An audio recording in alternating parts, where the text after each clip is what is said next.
¿Sabe por qué? Porque representantes de estas estancias y también madres de familia de las 16 alcaldías de la Ciudad de México pues piden salvar estos centros importantes de educación.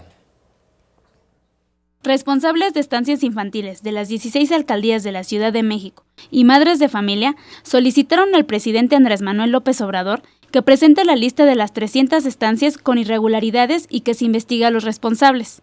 Si han encontrado estancias con deficiencias o malos manejos, por favor, díganos cuáles son, menciónenos cuáles son esas estancias. Si tienen irregularidades, pueden subsanarse. Y si tienen pruebas, por favor, háganlas públicas.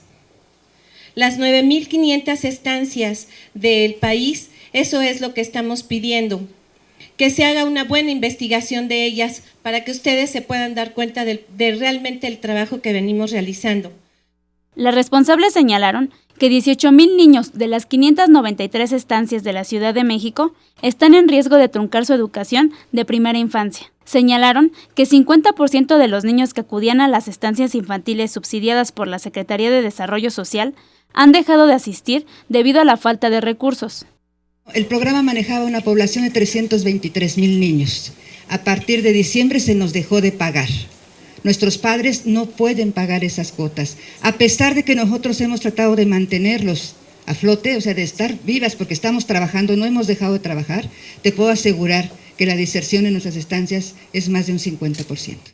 Las responsables de estancias infantiles puntualizaron que hasta ahora no tienen una estrategia a seguir frente a los planes del gobierno federal para el programa, pero que promoverán los recursos que sean necesarios ante instancias nacionales e internacionales para defender sus fuentes de trabajo y el bienestar de los niños.